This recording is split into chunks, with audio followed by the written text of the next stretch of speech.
Close your eyes for a moment and imagine the gentle sound of water flowing through stone channels. The scent of damask roses mixed with the perfume of jasmine on a late afternoon breeze. The leaves of a weeping willow whispering ancient stories as you walk along paths where emperors and queens once dreamed of eternity. This is the essence of historical gardens, spaces where time seems to slow down, where every petal holds the memory of entire civilizations. For over 4,000 years, humanity has cultivated not just plants, but also moments of serenity and contemplation. From the first artificial oases in Mesopotamia to the water spectacles of Versailles, historical gardens represent our ancestral quest for beauty, peace, and harmony with nature. On this tranquil journey through the centuries, we'll discover how different civilizations transformed green spaces into sanctuaries of calm, each one reflecting the soul of its time. Take a deep breath and let yourself be carried away by this gentle story, where each garden is an invitation to pause, reflect, and connect with a beauty that never fades. Our story begins on the arid plains between the Tigris and Euphrates rivers, where around 4,500 BC, the first gardeners learned to turn the desert into vibrant oases. The Assyrians and Babylonians developed irrigation techniques that still inspire engineers today, creating channel systems that brought river water to nourish impossible gardens. The lost art of ancient irrigation. Imagine the first irrigation systems, complex networks of terracotta channels carefully arranged on gentle slopes, allowing water to flow naturally from the source to the farthest flower beds. The Mesopotamians discovered that small basins dug into the ground, connected by shallow furrows, could distribute water evenly, a technique they called furrow irrigation. This water flowed slowly, soaking the soil gradually and allowing plant roots to absorb the necessary moisture without waste. In Assyrian gardens, each section had its own irrigation network, carefully calculated to meet the specific needs of each plant. Fruit trees like date palms and fig trees received more water at the bases of their trunks, while vegetable beds were watered through small channels that snaked between the rows. Excess water was collected in special ditches and redirected for other uses, creating a continuous and sustainable cycle. Mesopotamian gardens weren't just places for cultivation, but true temples dedicated to life and abundance. Each plant held a symbolic meaning. Willows represented flexibility and adaptability. Cedars symbolized eternity and divine strength, while pomegranates were emblems of fertility and prosperity. Cypresses, with their tops reaching toward the heavens, were considered bridges between the earthly and divine worlds. In the gardens of Babylonian temples, monk gardeners dedicated their lives to cultivating sacred plants. They carefully observed the cycles of the moon to determine the best times to plant, prune, and harvest, believing that lunar phases influence plant growth. Each morning at sunrise, they walked through the gardens, offering prayers and care to the plants, creating a routine of contemplation and connection with nature that lasted for hours. Of all the wonders of Babylon, none captured the imagination as much as the legendary Hanging Gardens.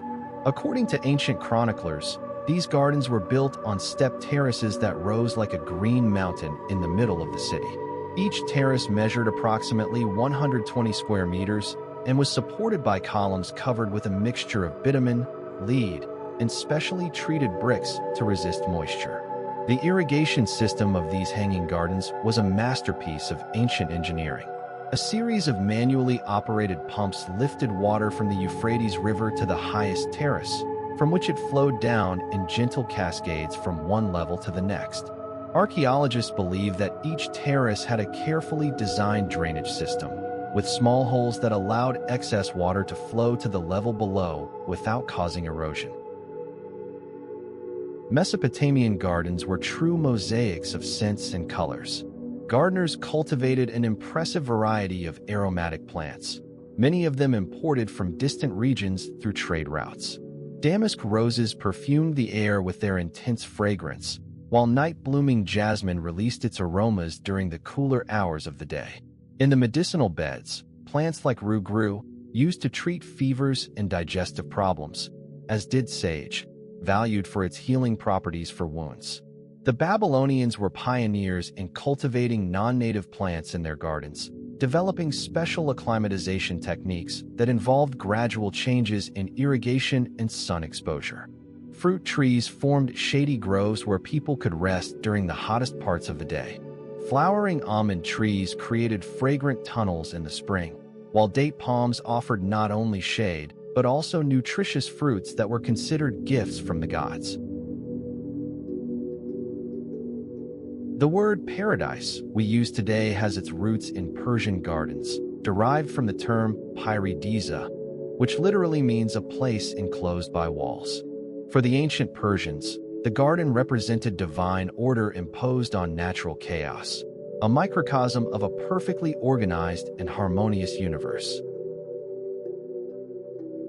The fundamental design of Persian gardens followed the pattern of the Chahar Bagh, the Garden of Four Rivers. This concept divided the space into four symmetrical sections, separated by water channels that intersected in the center, forming a cross. This arrangement was not just aesthetic, but deeply symbolic, representing the four rivers of paradise mentioned in sacred texts. At the center of this cruciform pattern, there was always a fountain or pavilion where the waters met.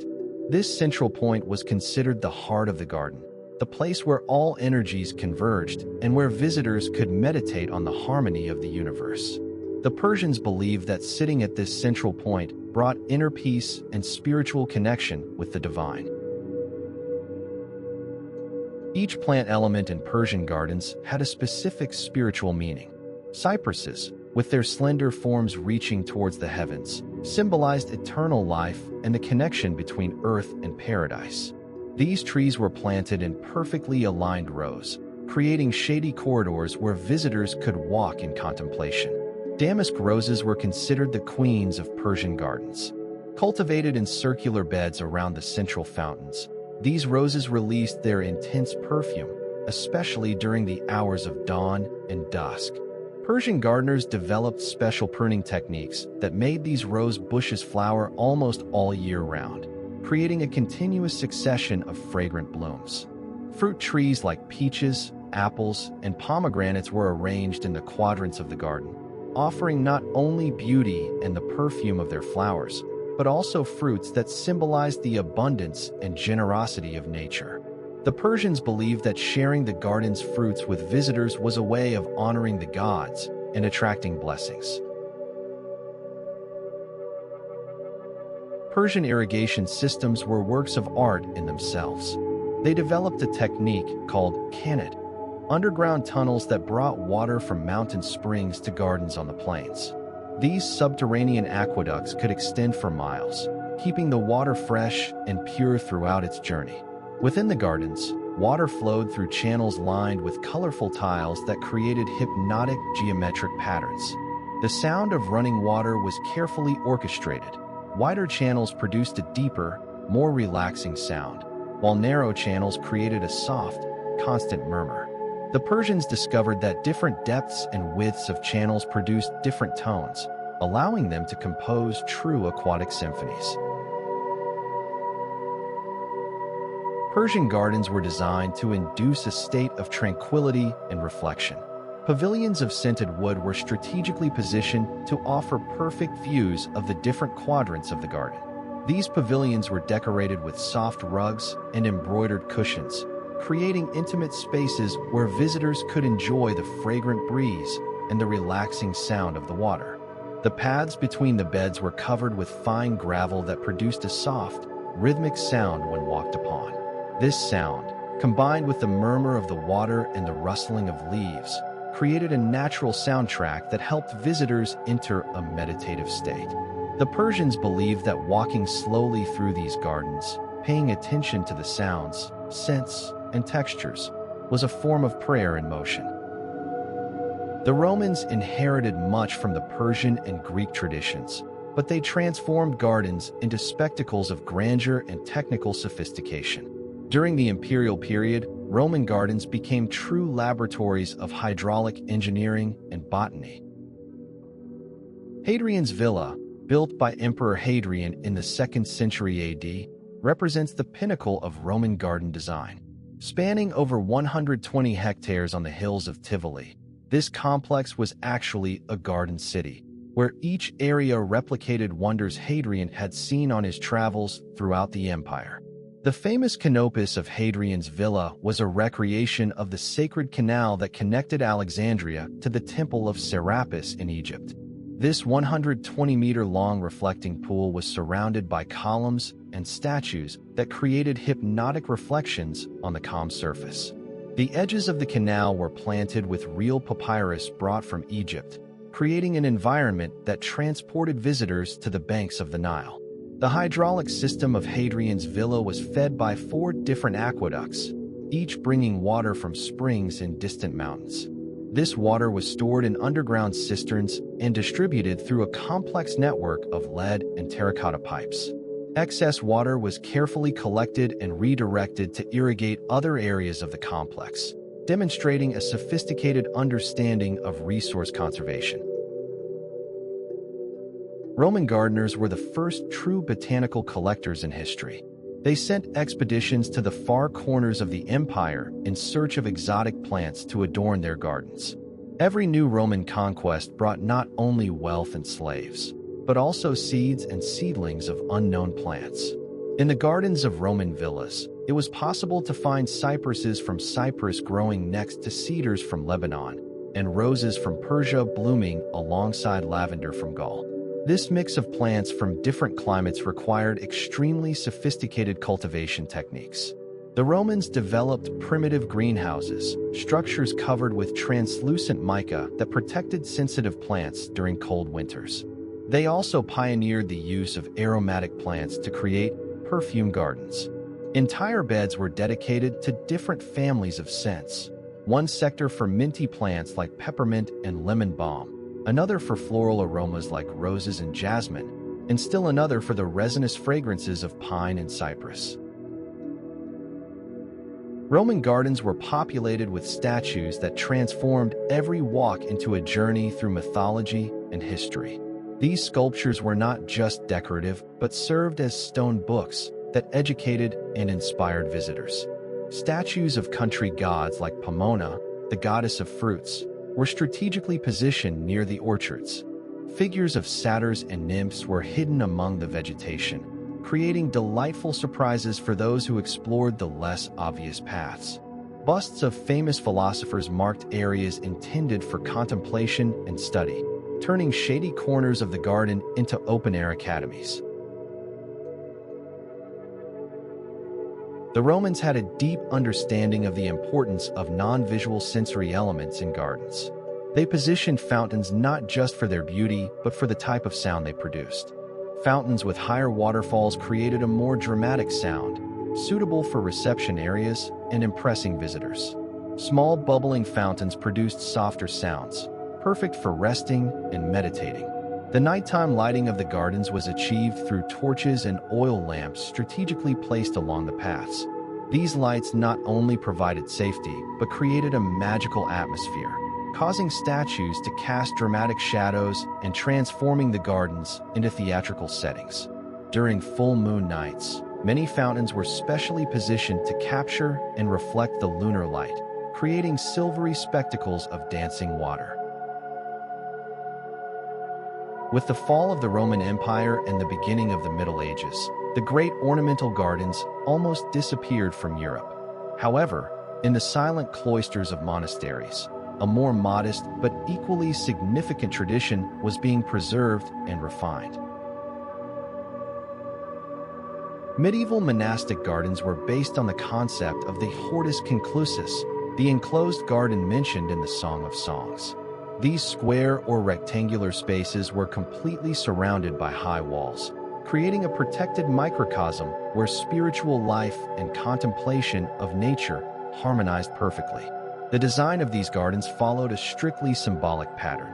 For paths crossed in the center, evoking the cross of Christ and dividing the space into four quadrants that represented the four Gospels.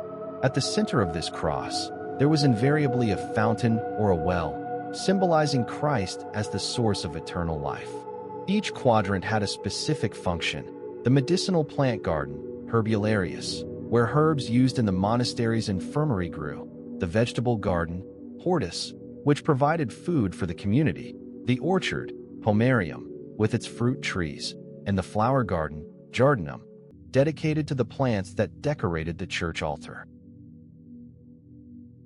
Medieval monks were the true guardians of botanical knowledge during the dark centuries that followed the fall of Rome. In the monastery infirmaries, entire libraries of medicinal plants grew in carefully organized beds. Each medicinal plant had its specific place, and its harvest time was strictly observed. Rue was harvested at dawn, when the dew still moistened its leaves, as the monks believed its purifying properties were most potent at that time. Sage was harvested only on dry days, after several hours of sun, to concentrate its essential oils. The monks developed sophisticated techniques for drying and preserving medicinal plants. They built special dryers, small ventilated structures where plants were hung in bundles and protected from direct light, which could degrade their active principles. This knowledge was carefully documented in illuminated manuscripts that combined practical information on cultivation with beautiful botanical illustrations. Life in the monastic gardens followed the rhythm of the canonical hours, creating a routine of work and contemplation that lasted from dawn to dusk. Right after matins, at the first sign of light, the monk gardeners walked through the beds inspecting their plants, watering those in need, and removing weeds. During the hottest hours of the day, between sext and none, the work in the garden was more contemplative. The monks used this time to prune bushes, harvest aromatic plants for drying, and meditate in the flower beds. The soft sound of pruning shears mixed with the chants emanating from the church, creating a symphony of work and prayer. In the late afternoon, before Vespers, it was time for the main irrigation. The monks operated simple but efficient systems of watering cans made with perforated leather, carefully distributing water collected from rain or the monastery's wells. This ritual of nourishing the plants was seen as an act of divine love, feeding God's creation. Although the monastic gardens were primarily functional, they also cultivated flowers with deep spiritual meaning. White roses represented the purity of the Virgin Mary and were grown in special beds near the chapels. Lilies, with their immaculate whiteness, symbolized the resurrection of Christ and were strategically bloomed during Easter. Each month of the year had its characteristic flowers, creating a living liturgical calendar that accompanied religious celebrations. Violets bloomed during Lent, their purple colors evoking penance and spiritual preparation. Daisies blossomed in the summer, their white petals around the golden center, symbolizing purity surrounding the divine light. The monks developed special cultivation techniques that prolonged the flowering periods, ensuring there were always fresh flowers to decorate the altar. They cultivated different varieties of the same species that bloomed at slightly different times, creating continuous successions of colors and aromas. The 15th century marked a revolutionary awakening in the art of gardens, starting in the hills of Tuscany and spreading throughout Italy. The Renaissance brought not only a rediscovery of classical ideals, but also a completely new approach to the relationship between architecture, landscape, and nature. Italian Renaissance villas represented a fundamental evolution in the concept of a garden. Unlike medieval gardens, which were isolated and introspective spaces, Renaissance gardens were designed in perfect harmony with the main residence's architecture. The villa was always positioned at the highest point of the land, offering panoramic views of the terraced gardens that stretched down the hillside. This strategic positioning was not only aesthetic, but also practical. The elevation allowed the gardens to be irrigated by gravity, with water flowing naturally from terrace to terrace. Additionally, The villa's elevated position ensured that prevailing winds would bring the perfumes of the gardens inside the house, creating a complete sensory integration between indoors and outdoors.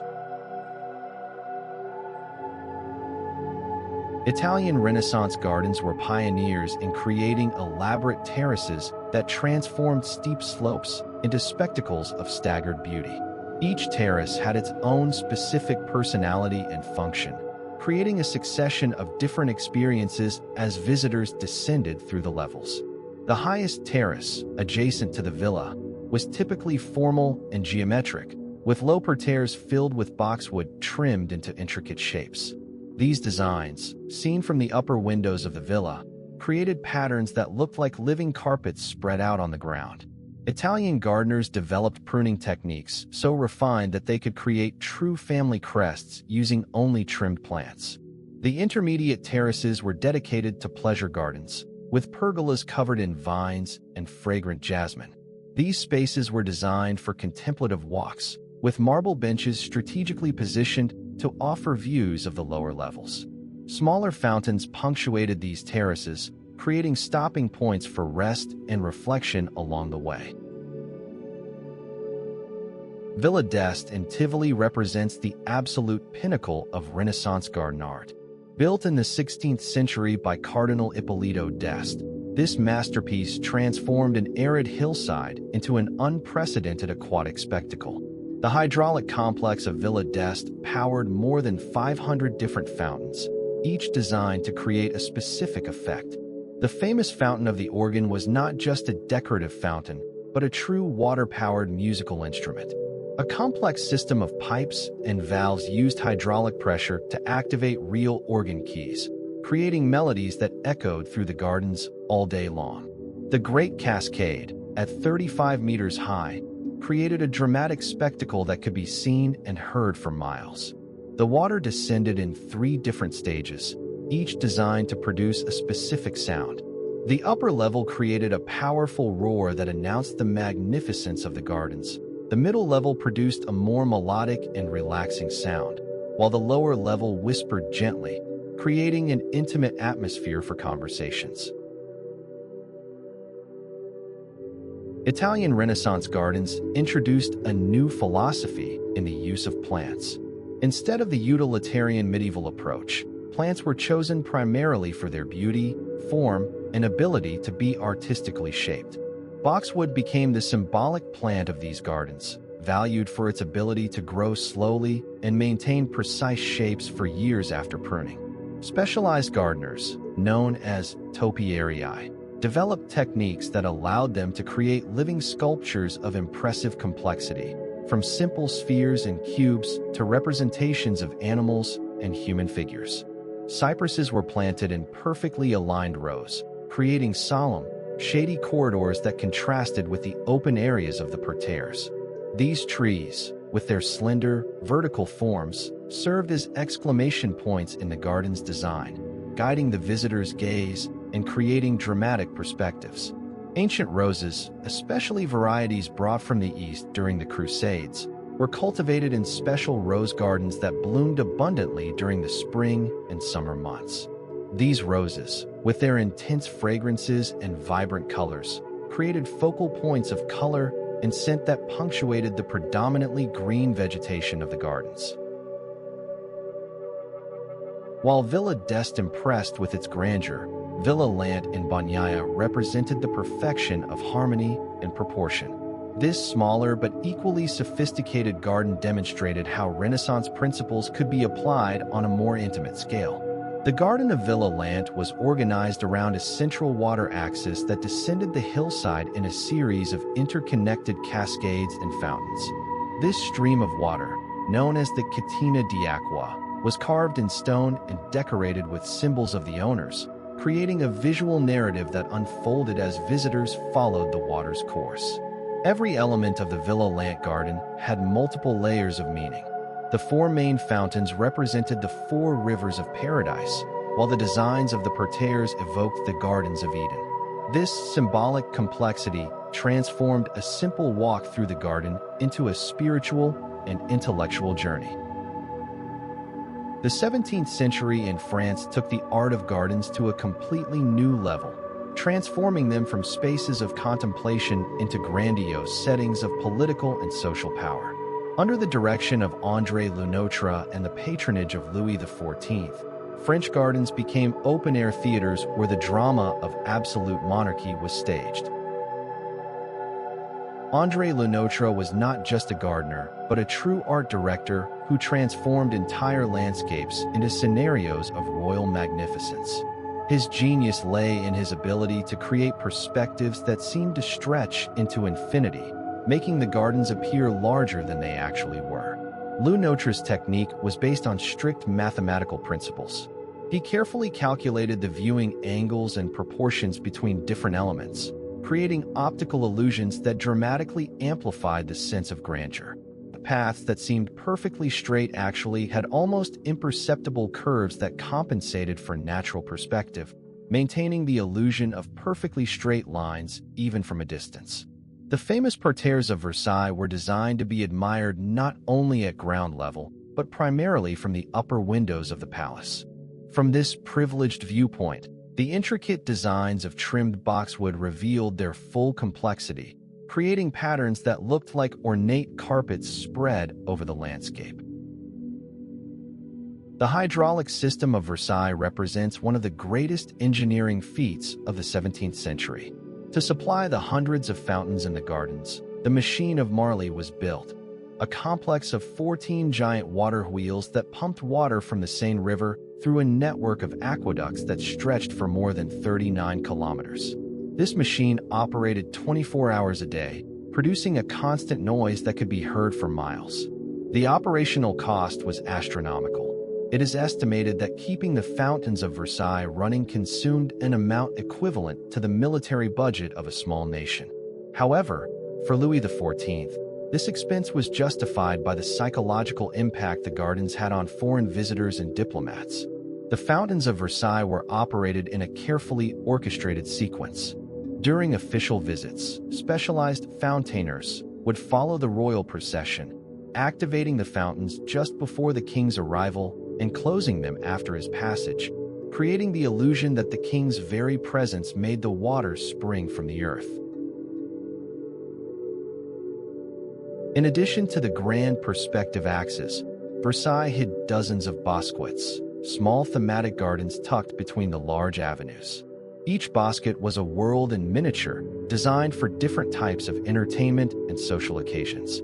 The Bosquet du Labyrinth was a maze of high hedges punctuated by 39 fountains, each illustrating one of Aesop's fables through sculptures of animals that spouted water. Navigating this labyrinth was both a playful and educational experience, turning a walk into an illustrated moral lesson. The Salon de Ball was a natural amphitheater carved into the earth and decorated with artificial waterfalls and imported rocks.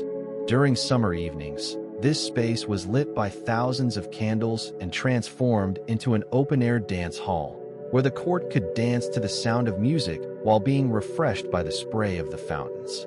The Bosquet de l'Encelade featured a dramatic fountain representing the giant Enceladus being buried by the gods, with a 25-meter water jet symbolizing his last breath.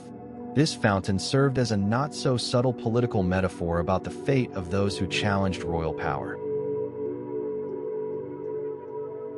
The gardens of Versailles were not just beautiful, but functioned as a complex system of social communication. Every avenue, every bench, every bosquet had its specific hierarchy, and knowing where one could walk, sit, or stop was a vital matter of court etiquette. The central Grand Avenue was reserved exclusively for the king and his most prestigious guests. Side avenues were designated for different levels of nobility, creating a system of spatial segregation that perfectly reflected the social stratification of the time. Experienced courtiers could assess a person's status and royal favor simply by observing where they walked in the gardens. Timings were also strictly regulated. The early morning hours were reserved for intimate walks by the royal family, mid-morning for formal outdoor audiences, the afternoon for court entertainments, and the early evening for the grands apartments, elaborate receptions that could involve thousands of participants. Even the choice of plants at Versailles carried political meanings.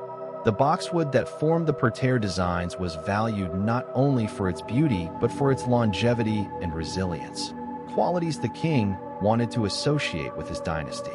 These boxwood designs were modified according to political circumstances, with new crests and symbols being created to celebrate military victories or diplomatic alliances. The orange trees of Versailles deserved special attention. Cultivated in gigantic pots that were moved by teams of gardeners according to the seasons, these trees represented the king's ability to control even the climate. During the winter, the orange trees were housed in the famous orangery, a monumental greenhouse that became one of the most prestigious social spaces in the palace. Flowers were chosen for their blooming periods, ensuring there was always something spectacular in bloom when foreign dignitaries visited the gardens. Tulips imported from Holland, narcissus that bloomed even in winter, and roses that were forced to flower out of season. All this demonstrated France's power to command nature itself. The influence of historical gardens extends far beyond their eras of origin, shaping our understanding of landscaping, architecture, and even urban planning today. Each historical period contributed concepts and techniques that continue to be applied in contemporary gardens. The irrigation techniques developed by the Mesopotamians find echoes in modern drip systems. The principle of distributing water slowly and in a controlled manner, allowing for maximum absorption by the roots with minimal waste, has remained fundamentally unchanged for 4,000 years. Modern localized irrigation systems use the same basic concepts of pressure, gravity, and gradual distribution that ancient Babylonian gardeners mastered. The Persian Chahar Bagh pattern can be found in contemporary gardens around the world. From the courtyards of modern residential complexes to the gardens of hospitals and health institutions, the principle of dividing space into symmetrical quadrants with a central focal point remains a fundamental design tool. This persistence suggests something deeply rooted in human psychology about the need for order and symmetry in contemplative spaces. Modern neuroscience research is beginning to explain why the geometric patterns of historical gardens have such a powerful effect on our minds. Studies have shown that contemplating symmetrical and repetitive geometries activates areas of the brain associated with relaxation and stress reduction. This explains why formal gardens, from the Persian to the French, have always been associated with meditation and tranquility. The use of water as a central element in historical gardens also has a solid scientific basis. The sound of running water produces frequencies that scientifically induce states of relaxation, reducing blood pressure and cortisol levels. Ancient gardeners, without knowing the science behind the phenomenon, intuitively understood the therapeutic power of moving water. Modern urban gardens often incorporate elements of medieval monastic gardens. The concept of the hortus conclusus, the enclosed and protected garden, reappears in the internal courtyards of hospitals, schools, and meditation centers.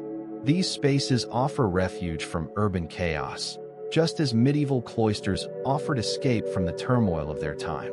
The Renaissance technique of creating different levels and perspectives finds modern application in green roofs and urban terraces. Contemporary landscape architects use the same principles of staggering and visual integration that the Italian masters developed in the 15th and 16th centuries.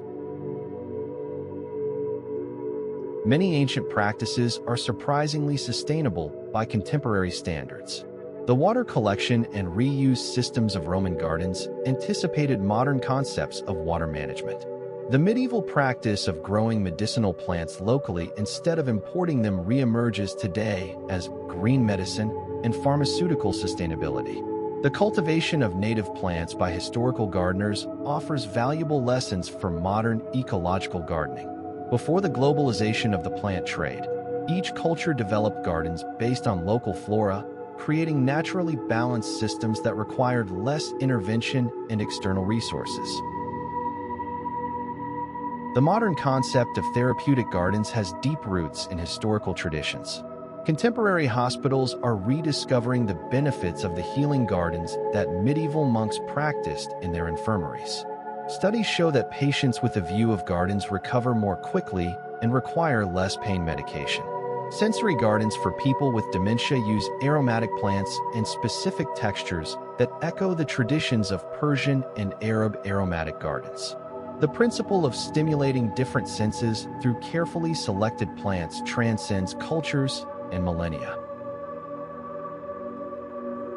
The conservation of historical gardens presents unique challenges that combine archaeology, botany, art history, and engineering.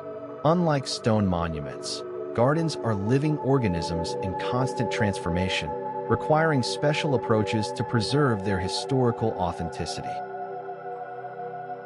Garden archaeology is a relatively new science that combines traditional excavations with analyses of pollen, fossilized seeds, and remains of irrigation systems. At the site of the Hanging Gardens of Babylon, archaeologists found evidence of complex drainage systems and plant remains that confirm some historical descriptions. Soil analyses in historical gardens reveal fascinating information about ancient fertilization and cultivation practices. Layers of earth preserved for centuries contain records of the plants that grew there, allowing for botanical reconstructions based on solid scientific evidence.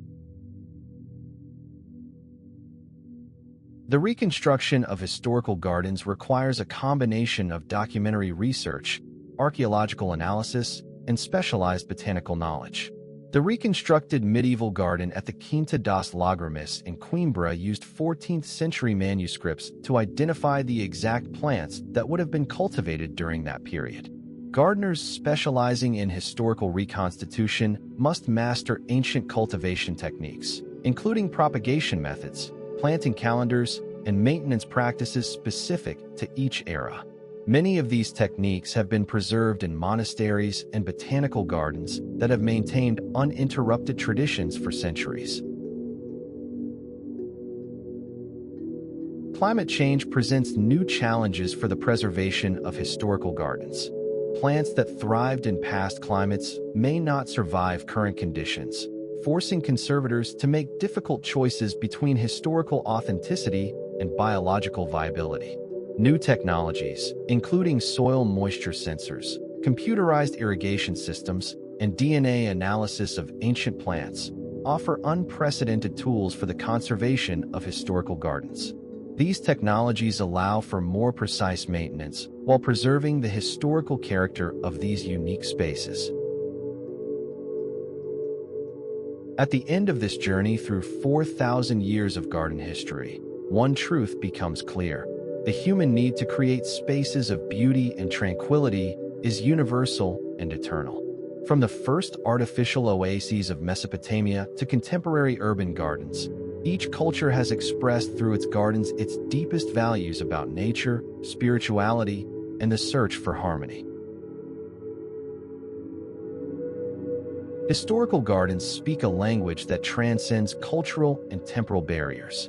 The sound of water, the scent of flowers, the shade of trees, these basic elements communicate peace and serenity in a way that anyone, from any era, can instinctively understand.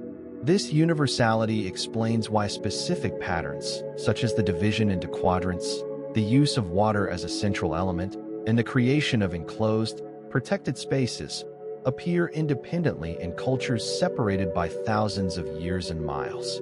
There is something in the architecture of the human mind that responds to these specific arrangements of organized nature. In our contemporary world, dominated by technology and speed, historical gardens offer precious lessons on the importance of pause, contemplation, and connection with natural rhythms. Hospitals that incorporate gardens into their design see patients recover more quickly. Schools with gardens report calmer and more focused students. These benefits echo what ancient gardeners always knew intuitively, that gardens are not just beautiful, but essential for human well-being. Perhaps the deepest lesson of historical gardens is that they have always been, fundamentally, about creating an inner garden, a mental space of peace and beauty that we can carry with us even when we are not physically in a garden. Medieval monks understood this when they created their hortus conclusus not just as physical spaces, but as metaphors for a cultivated and ordered human soul. Persian gardens, with their concept of an earthly paradise, taught that true happiness comes from creating order and beauty in our daily experience. Renaissance gardens, with their perfect integration of art and nature, showed how human creativity can elevate and transform the natural world without destroying it.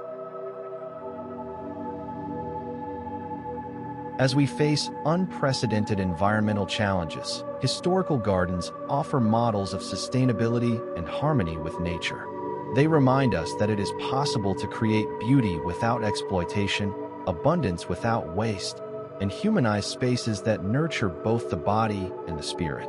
The gardens of the future will certainly be different from the gardens of the past, but the fundamental principles, the need for water, shade, fragrance, and organized beauty, will remain constant. Every new garden created is a continuation of a millennial conversation between humanity and nature, a conversation that began in the first oases of Mesopotamia and continues today on the green roofs of our cities. The eternal spring. And so, while civilizations rise and fall, while empires are born and disappear, gardens remain as silent witnesses to the human capacity to create lasting beauty. They remind us that, regardless of the challenges we face, there will always be a place for beauty, always a need for spaces where the soul can rest, and always hope that, with care and love, we can cultivate a better world.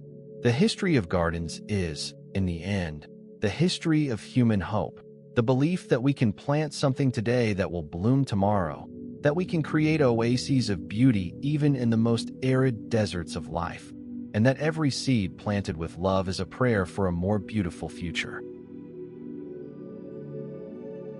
May this journey through historical gardens inspire not only admiration for the past, but a determination to create new gardens, new spaces of beauty and tranquility that future generations can contemplate with the same reverence we feel today when walking along the shaded avenues of Versailles or listening to the murmur of the fountains at Villa d'Este. For in the end, we are all temporary gardeners in this great garden we call the world, and our responsibility is to leave it a little more beautiful than we found it.